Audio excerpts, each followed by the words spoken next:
افغان طالبان اور بھارتی اسپانسر فتنہ الخوارج کا پاک افغان سرحد پر حملہ، پاک فوج کا سرحد پر بزدلانہ حملوں کا منہ توڑ جواب۔ پاک فوج کی مؤثر کارروائی سے 200 سے زائد دہشت گرد جہنم واصل۔ آئی ایس پی آر کے مطابق فائرنگ کے تبادلے میں 23 جوانوں نے جام شہادت نوش کیا جبکہ 29 زخمی ہوئے۔ آئی ایس پی آر کے مطابق 11 اور 12 کی درمیانی شب پاک افغان سرحد پر حملہ کیا گیا۔ بروقت کارروائی کے بعد پاک فوج نے 21 افغان پوزیشن پر قبضہ کر لیا۔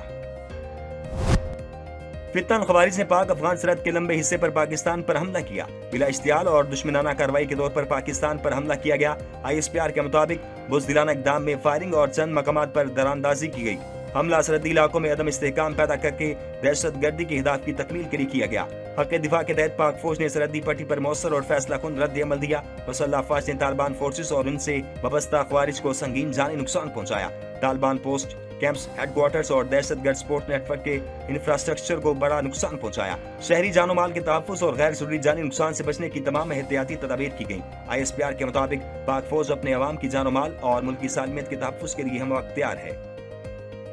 پاک افغان بارڈر پر طالبان کی جانب سے بلا اشتعال جارحیت، پاکستان کا منہ توڑ جواب۔ پاکستان فورسز نے افغان طالبان کی توپسر پوسٹ پر قبضہ کر لیا۔ ویڈیو بھی منظر عام پر آگئی جس میں پاکستانی فورسز کو توپسر کی طرف پیش قدمی کرتے دیکھا جا سکتا ہے۔ جوانوں نے افغان پوسٹوں پر پاکستانی جھنڈا بھی لہرا دیا۔ افغان فورسز کے خلاف پاک فوج کی بڑی اور اہم کامیابی۔ سیکورٹی ذرائع کے مطابق پاک فوج نے برامچا سیکٹر میں افغانی شہیدان پوسٹ تباہ کر دی۔ افغانی دران میلہ اور ترکمان زئی کیمپس بھی تباہ کر دیے۔ خرلاچی سیکٹر میں افغانی پوسٹوں کو بھی نشانہ بنایا۔ بیشتر افغان طالبان پوسٹیں خالی چھوڑ کر بھاگ نکلی۔ قبضہ شدہ افغان پوسٹوں پر آگ اور تباہی کے مناظر دیکھے جا سکتے ہیں۔ مؤثر فائر سے فتنہ الخوارج کا مرکز کھرچر فورٹ مکمل تباہ۔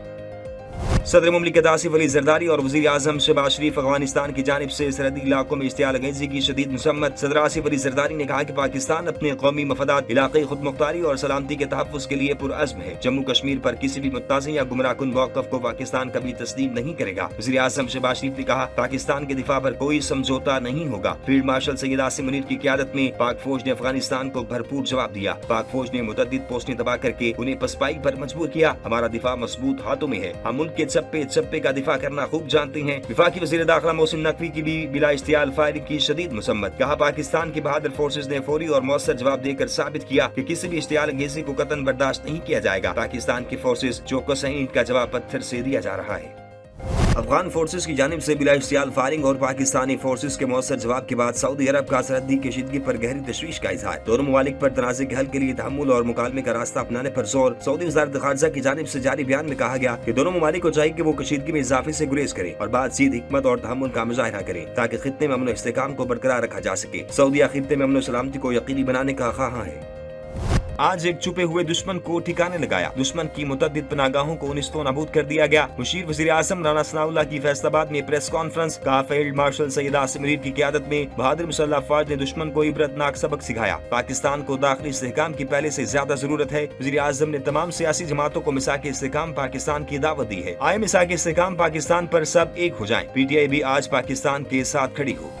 قبائلی عوام کا افغانستان کی حمایت یافتہ دہشت گردوں کے خلاف ہتھیار اٹھانے کا اعلان۔ کہا دہشت گردوں کے خلاف جنگ میں پاک فوج کے شانہ بشانہ ہے۔ وطن کا دفاع ہماری ذمہ داری اور ہم اسے پورا کریں گے۔ قبائلی عوام نے کہا کہ پہلے بھی دہشت گردوں کو سبق سکھایا، اب بھی سکھائیں گے۔ پاکستان کی افواج ہمارے ماتھے کا جھومر اور اس کے شہداء ہمارا فخر ہیں۔ پاکستان نے ایک طویل عرصے تک افغان مہاجرین کی میزبانی کی، اس کا آج یہ صلہ دیا جا رہا ہے۔ عمائدین نے دو ٹوک کہا کہ افغان مہمان بن کر آئیں گے تو سر پر بٹھائیں گے، دشمن اور حملہ آور بن کر آئیں گے تو جواب گولی سے دیا جائے گا۔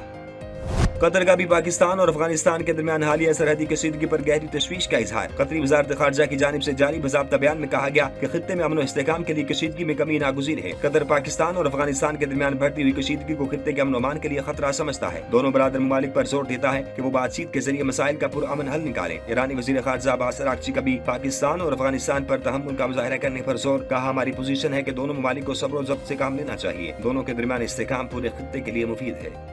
وزیر اعظم شہباز شریف کی صدر نون لیگ میاں نواز شریف سے اہم ملاقات۔ پاک افغان کشیدگی اور دونوں ممالک کے درمیان تناؤ کی صورتحال پر تبادلہ خیال۔ وزیر اعظم کی نواز شریف کو حالیہ حکومتی اقدامات اور پالیسیوں پر بریفنگ۔ ملاقات میں ملک کی سیاسی صورتحال اور دیگر اہم امور پر بھی تبادلہ خیال۔ جو الحمدللہ پاکستان سے برے طریقے سے شکست کھا گیا، وہاں پہ بیٹھ کے افغان عبوری حکومت کے وزیر خارجہ ہمیں دھمکیاں دے رہے ہیں۔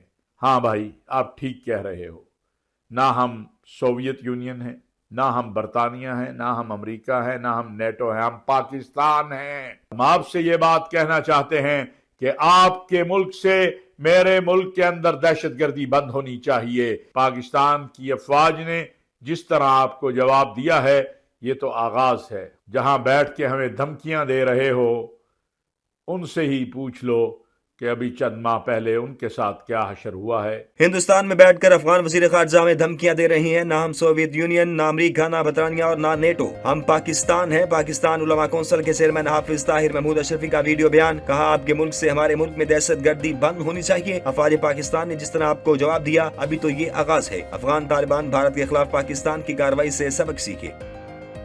افغان حکومت کے عدم تعاون کی وجہ سے حالات یہاں تک پہنچے، افغان سرزمین سے ہونے والے حملوں کا بھرپور جواب دیتے رہیں گے۔ وزیر دفاع خواجہ آصف کا دو ٹوک پیغام، کہا افغانستان کو پہلے بھی آگاہ کیا ان کی سرزمین سے دہشت گرد آتی ہیں۔ فتنہ الخوارج اور افغان نیکسس میں بھارت بھی شامل ہو گیا۔ دہشت گردوں اور افغان حکومت کا گٹھ جوڑ ہے۔ بھارت براستہ قلم TTP پراکسی وار کرے تو اس میں بھی اس کو شکست ہوگی۔ بھارت کو جنگ میں شکست دی، وہ آج بھی اپنے زخم چاٹ رہا ہے۔ افغان مہاجرین کی مزید میزبانی کے لیے تیار نہیں، سرحدوں کی حفاظت اور افغان مہاجرین کی واپسی کے لیے پرعزم ہے۔ وزیر اعلیٰ پنجاب کا افغان زاریت کا دلیری سے جواب دینے پر پاک فوج کو زبردست خراج تحسین، کہا پاک فوج پوری قوم کی عزت، غیرت، عزم اور وقار کی علمبردار ہے۔ پاکستان کی سرحدیں مقدس امانت ہیں، ان کی حفاظت ہر پاکستانی کا فرض ہے۔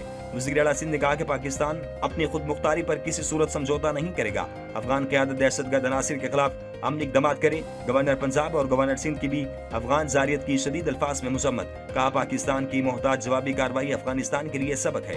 افغانستان کی بلا اشتعال کارروائی پر پاکستان نے ابھی چند اہداف نشانہ بنائے ہیں۔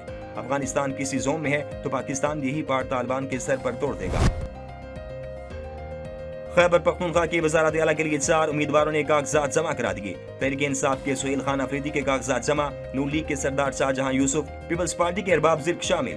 JUI کے مولانا لطف الرحمان نے بھی کاغذات نامزدگی جمع کرا دیے۔ نائب وزیر اعظم اسحاق ڈار کا قطر، ایران، مصر اور آذربائیجان کے وزرائے خارجہ سے ٹیلی فونک رابطہ۔ فلسطین کی صورتحال پر تبادلہ خیال، شرم الشیخ میں ہونے والے سربراہی اجلاس کی تیاریوں پر بھی مشاورت کی گئی۔ خطے میں امن و استحکام کے فروغ کے لیے جاری سفارتی کوششوں پر بھی بات چیت۔ دفتر خارجہ کے ترجمان کے مطابق تمام رہنماؤں نے خطے میں امن و استحکام کے قیام کے لیے اپنی کوششیں جاری رکھنے پر اتفاق کیا۔ سربراہی اجلاس کے ذریعے فلسطین کی صورتحال پر مشترکہ حکمت عملی بنانے اور خطے میں امن کے لیے تعاون بڑھانے پر زور دیا۔ مذہبی جماعت کا احتجاج، سربراہ JUI تنازع کے حل کے لیے متحرک۔ مولانا فضل الرحمان کی درخواست پر مذہبی جماعت اور حکومت کے درمیان مذاکرات جاری۔ مولانا فضل الرحمان نے کہا تحریک لبیک کا معاملہ خوش اسلوبی کے ساتھ حل ہونا چاہیے۔ ذرائع کے مطابق سربراہ JUI کا وزیر اعلیٰ پنجاب مولانا ثناء اللہ سے بھی رابطہ، کہا معاملے کو خوش اسلوبی اور افہام و تفہیم کے ساتھ مل بیٹھ کر حل کیا جائے، ملک کی حالات تصادم کے متحمل نہیں۔ وزیر اعلیٰ پنجاب کی کاوشوں سے سعودی سرمایہ کاری کے لیے تاریخی معاہدہ، سعودی سرمایہ کار اسپیشل اکنامک زون اور انڈسٹریل زون سمیت 7 بڑے سیکٹرز میں سرمایہ کاری کے لیے تیار۔ پاک سعودی عرب MOU پر دستخط کی پروقار تقریب، وزیر اعلیٰ پنجاب مریم نواز اور شہزادہ منصور بن محمد کی شرکت۔ Health care, infrastructure, mines, transport اور لاجسٹک سیکٹر میں سرمایہ کاری پر آمادہ۔ وزیر اعلیٰ پنجاب نے کہا کہ سعودی سرمایہ کار ایگریکلچر، لائف سٹاک اور ایکوا کلچر میں شراکت کریں گے۔ حکومت پنجاب سعودی سرمایہ کاروں کو مکمل سہولت و معاونت فراہم کرے گا۔ صوبے کو انڈسٹریل ہب بنانا چاہتے ہیں۔ سعودی وفد کا وزیر اعلیٰ پنجاب مریم نواز کے معاشی ویژن پر مکمل اطمینان کا اظہار، معاہدے کو فوری عملی شکل دینے کے لیے فاسٹ ٹریک اپنانے پر اتفاق کیا گیا۔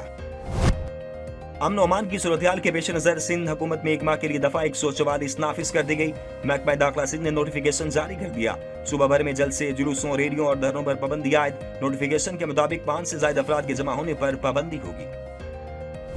امیر بلاچ قتل کیس کے مرکزی ملزم تیفی بٹ کا پوسٹ مارٹم ہو گیا۔ پوسٹ مارٹم رحیم یار خان کے اسپتال میں کیا گیا۔ پولیس نے لاش ورثہ کے حوالے کر دی۔ گزشتہ روز رحیم یار خان میں مبینہ پولیس مقابلے میں تیفی بٹ اپنے ساتھیوں کی فائرنگ سے مارا گیا تھا۔ پولیس تیفی بٹ کو انٹرپول کے ذریعے دبئی سے پاکستان لائی تھی۔ پاک جنوبی افریقہ پہلا ٹیسٹ پہلے دن کے اختتام پر پاکستان نے 5 کھلاڑیوں کے نقصان پر 313 رنز بنا لیے۔ محمد رضوان 62، سلمان آغا 52 رنز پر کریز پر موجود۔ شان مسعود 76، بابر اعظم 27 رنز بنا کر پویلین لوٹے۔ عبداللہ شفیق 2 اور سعود شکیل کوئی رنز نہ بنا سکے۔ موٹو سامی نے 2 کھلاڑیوں کو آؤٹ کیا۔